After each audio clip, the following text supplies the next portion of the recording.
जिस बेटी ने अपने बाप के लिए अपना किडनी निकाल के दे दिया, उस बेटी के ऊपर तेजस्वी यादव ने चप्पल उठाया। देखिए, जो भी कुछ हो रहा है मेरी नज़रों में तो गलत है, क्योंकि ये राजगद्दी जो ये किसी की भी सगी नहीं है, आज किसी की तो कल किसी की। असल ये सारी पार्टियां अवसरवादी पार्टियां हैं, परिवार को साथ लेकर चलने वाली पार्टियां हैं। आंतरिक कलह जो है ये पैसे के कमाई हुई प्रॉपर्टी के बंटवारे पर है। परिवार को सर्वोपरि रखना, परिवार में परिवारवाद करना, परिवार को साथ लेकर नहीं चलना। तो जो बाप के ऊपर चप्पल, बहन के ऊपर चप्पल उठा सकता है, वो जनता के साथ क्या सलूक करेगा। लालू प्रसाद भी इस चीज़ के लिए कुछ नहीं बोल रहे हैं और तेजस्वी यादव भी कुछ नहीं बोल रहे, राबड़ी देवी जी भी चुप है। यहाँ तक कि उनकी बेटी के साथ इतना गलत हो रहा है। नमस्कार, आप सभी का स्वागत है दी यश पर और मैं हूं स्नेहा आपके साथ। बिहार की राजनीति में इस वक्त उथल पुथल हो रखा है, क्योंकि आरजेडी में इस वक्त हम देख सकते हैं कि लालू प्रसाद यादव की जो फैमिली है वो किस तरह के कलह से गुजर रही है। एक तरफ जहां पहले तेज प्रताप यादव जो लालू प्रसाद यादव के बड़े बेटे हैं वो परिवार छोड़कर अपनी पार्टी बनाकर उन्होंने चुनाव लड़ा, तो वहीं अब दूसरी तरफ उनकी बेटी रोहिणी आचार्य ने परिवार और परिवार के कुछ लोगों पर एलिगेशंस लगाए हैं, तमाम आरोप लगाए हैं, जिसकी वजह से उनका ये कहना है कि वो राजनीति छोड़ रही हैं और इसी के साथ वो परिवार भी छोड़ रही हैं।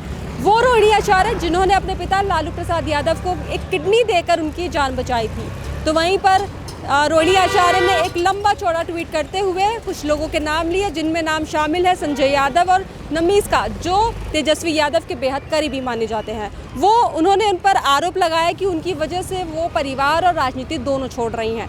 ऐसे में अब ये चीज़ भी सामने निकल कर आ रही है कि जहाँ एक तरफ रोहिणी आचार्य खुलकर निशाना साध रही हैं और आरोप लगा रही हैं तमाम तरह के, तो वहीं परिवार अभी भी खामोश है। अभी कल की बात करें तो लालू प्रसाद यादव की एक स्टेटमेंट आती है जहां पर वो ये कहते हैं कि पार्टी अपना काम करे, ये पारिवारिक मामला है, उन्हें वो सुलझा लेंगे, अभी वो बैठे हैं। तो वहीं पर देखा जाए तो अभी ये पारिवारिक की बजाय अभी ये पब्लिकली मामला बन चुका है, क्योंकि एक तरफ जहां रोहिणी आचार्य पब्लिक में आकर ये चीज़ बोल रही हैं कि उनके साथ गलत हुआ है, उन्हें धक्के मार कर निकाला गया है, उनके साथ बदतमीजी की गई है, तो वहीं पर इस पूरे मामले पर हम जनता से बातचीत करने के लिए यहाँ पर मौजूद हैं। जनता से जानेंगे इस पूरे मामले पर उनका क्या कहना है। देखिए, जो भी कुछ हो रहा है मेरी नज़रों में तो गलत है, क्योंकि ये राजगद्दी जो ये किसी की भी सगी नहीं है, आज किसी की तो कल किसी की। तो बेटियों का हक सभी का बनता है लड़ने का भी, और हार अपनी मर्जी से नहीं होती, ये तो समाज को, देश को देखना होता है कोई कौन आगे निकलना चाहिए कौन नहीं। और ये चीज़ें बहुत ही गलत करी जा रही है, मेरी नज़रों में तो बहुत गलत है। लालू प्रसाद भी इस चीज़ के लिए कुछ नहीं बोल रहे हैं और तेजस्वी यादव भी कुछ नहीं बोल रहे, राबड़ी देवी जी भी चुप है। यहाँ तक कि उनकी बेटी के साथ इतना गलत हो रहा है, उन्हें सामने आकर अपनी बेटी के सपोर्ट में खड़ा होना चाहिए। बेटी दर दर की ठोकरें खा रही है, अपनी बातें और लोगों के सामने रख रही है। ये ज़रूरी नहीं है कि भाई वो बाहर जाकर अपनी बातें रखे, ये चीज़ें घर में सॉर्ट आउट हो सकती थी, पर लेकिन नहीं, ये पब्लिक बन गई है। ये दुनिया को जताया जा रहा है कि मेरे साथ गलत हो रहा है, और जब गलत हो रहा है तो परिवार साथ क्यों नहीं है।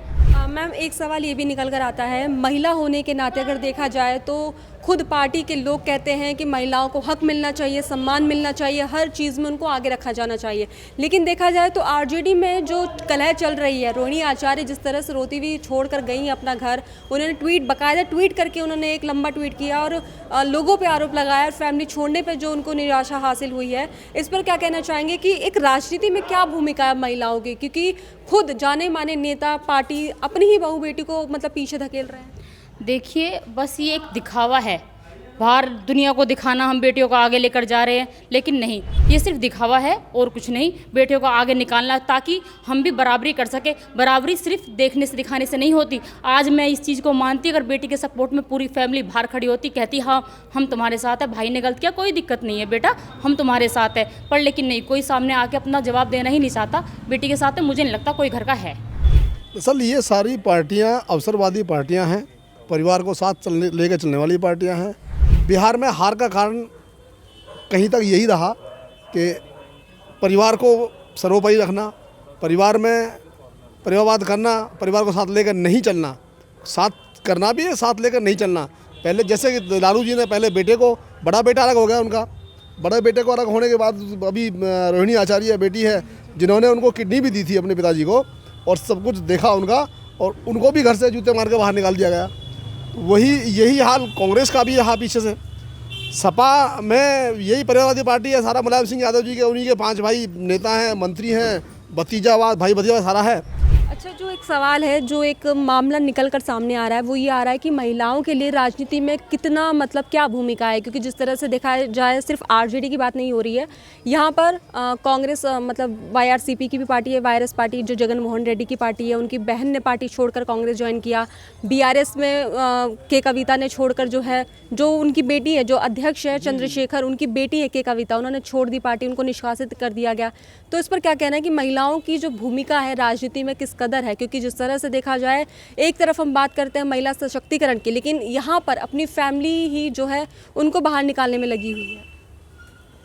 चूँकि हर आदमी अपने अधिकार की बात करता है, परिवार में आदमी है, परिवार की बात को सुनना चाहिए। सर्वोपरि मुखिया जो परिवार का होता है, सबको लेके चलने की क्षमता कम होती जा रही है। इन लोगों में अवसरवादी ज़्यादा हो रहे हैं सभी लोग, सबको साथ लेके चलने वाले आदमी हैं।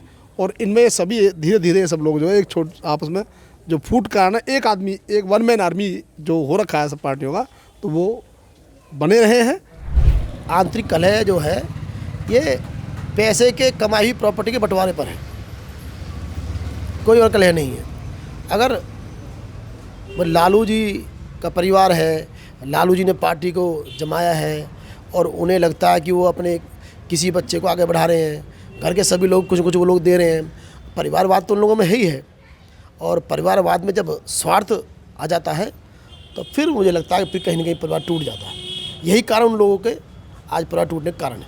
तो आपको क्या लग रहा है ये कारण, जैसे कि आपने कहा कि ये प्रॉपर्टी को लेकर है, लेकिन देखा जाए जो दो नाम निकलकर सामने आ रहे हैं, संजय यादव और नमीज, इन दोनों का खुलकर जिक्र किया है रोहिणी आचार्य ने। और इसी के साथ जयचंद, जो लगातार तेज प्रताप यादव, जो लालू प्रसाद यादव के बेटे हैं, बड़े बेटे, वो भी ब्लेम लगाते आए हैं, लेकिन उन्होंने नाम खुलकर नहीं लिया, वो जयचंदों के नाम लेकर बोलते थे। तो क्या लगता है आपको? दरअसल इनकी मानसिक स्थितियाँ खराब हैं। ये कभी जो अपने एक देश की एक पारिवारिक संस्कृति के साथ बंधे हुए नहीं हैं। ये केवल स्वार्थ के लिए अपने आप को बेटा या बेटी बताना चाहते हैं और उसी के अनुसार ये लोग कार्य कर रहे हैं। कुछ हासिल नहीं हो रहा तो फिर कहेंगे विद्रोह कर बैठते हैं लोग। तो यही कारण यही चल रहा है। और जो अन्य व्यक्ति, जो भी कोई घर में जो बीच में जो भी लोग, उन सब की आप पुराने जो उनके इतिहास है वो जान लीजिएगा।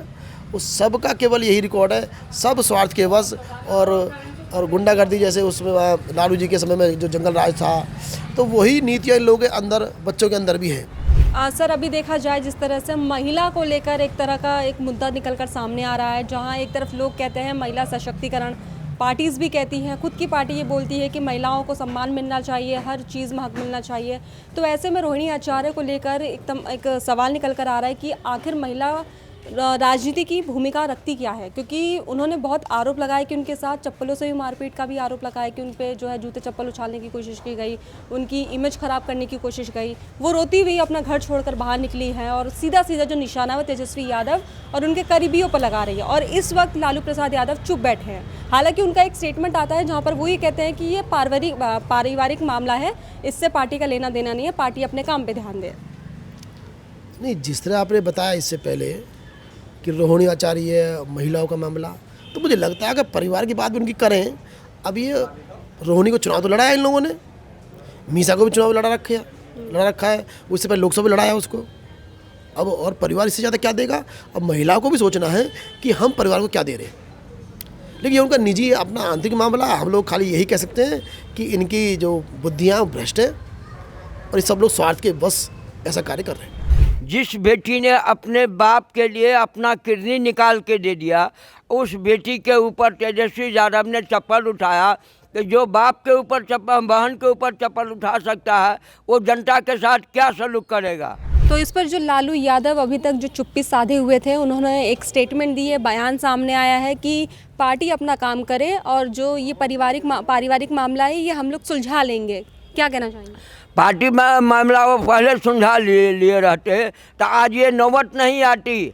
अगर वो जनता से रूबरू मिल करके जनता के हित की बात करते सो तो किए नहीं। वो लालू के 15 साल में कुछ भी नहीं हुआ, इसलिए जनता जो है लालू यादव से रूठा हुआ है। इसको मनाने के लिए उन्हें बहुत कुर्बानी देना होगा, तब वो सत्ता में आ सकते हैं, वरना ज़िंदगी में कभी सत्ता में नहीं आ सकते हैं। मेरा आखिरी सवाल है कि महिलाओं की राजनीति में भूमिका को लेकर आप क्या कहेंगे, क्योंकि जिस तरह से महिलाएं अब जो निकल कर सामने आ रही हैं उनकी भूमिका हर फील्ड में देखी जाती है, चाहे वो खेल में हो, राजनीति में हो, शिक्षा में हो या फिर टेक्निकल में हो, वो निकल कर सामने आए। लेकिन हम अब तक बहुत सारे मामले देखकर आ चुके हैं जहाँ पे आंध्र प्रदेश में YRCP की जो पार्टी है, जगन मोहन, उनकी बहन ने पार्टी छोड़कर कांग्रेस ज्वाइन कर लिया, शर्मिला ने। के कविता जो BRS की मतलब मंत्री हैं, उन्होंने भी छोड़ दिया। अब रोहिणी आचार्य भी अपने परिवार से अलग हो रही है, राजनीति छोड़ रही है। तो ये पारिवारिक कलह कब तक चलेगा और इसमें महिलाओं की भूमिका को क्या कहेंगे लेकर? इसमें महिलाओं की भूमिका यही है कि महिला को जो शक्तिकरण है उसको लालू यादव या अदरवाइज कोई भी पार्टी हो जब तक मजबूत नहीं करेगा, महिला के प्रति जागरूकता नहीं होगा, महिला के प्रति प्रेम नहीं होगा, महिलाओं की सुरक्षा नहीं होगी, तब तक कोई भी महिला के ऊपर विजय नहीं पा सकता है। क्योंकि महिला के ऊपर बहुत से ऐसे आदमी हैं हे दृश्य या नीचे दृश्य से देखते हैं, इसलिए महिला इन लोगों से खफा है। और महिला को जागरूक करने के लिए इनको बहुत कुछ करना पड़ेगा। जब ये महिला इनके अंदर आएगी और इनके सपोर्ट में होगी, वरना नहीं। महिलाओं के साथ में बहुत अत्याचार हुआ है, महिलाओं को सब दिन ये ठगे हैं, गरीब को गरीब नहीं समझे, पैसे वालों से इनको मोहब्बत हो गया। तो वहाँ तो गरीब मजदूर वर्ग के जो हमारे जैसा गरीब जो है वो अपना रास्ता ढूंढता है, अपना जीविका ढूंढता है। उसको जहाँ जीविका जिससे शरण मिलती है, जिससे जीविका मिलती है, उस तरफ वो ढलता है। इसमें लालू परिवार का, अगर लालू परिवार चाहे जो हम पॉलिटिक्स हमारा राजनीतिक बचा रहे, तो महिला के लिए उनको खुल करके सामने आना पड़ेगा, वरना नहीं आएंगे तब तक ये बिहार का राज नहीं पा सकेंगे। तो वहीं जब हमने लोगों से बातचीत की और जाना कि उनका इस पूरे मुद्दे पर क्या कहना है, देखा जाए तो ये पूरा मुद्दा अब पब्लिकली सामने आ चुका है। रोहिणी आचार्य खुलकर लोगों पर निशाना साध रही हैं, आरोप लगा रही है। तेजस्वी यादव फिलहाल चुप बैठे हुए हैं, उनका अभी कोई भी बयान सामने नहीं आया है।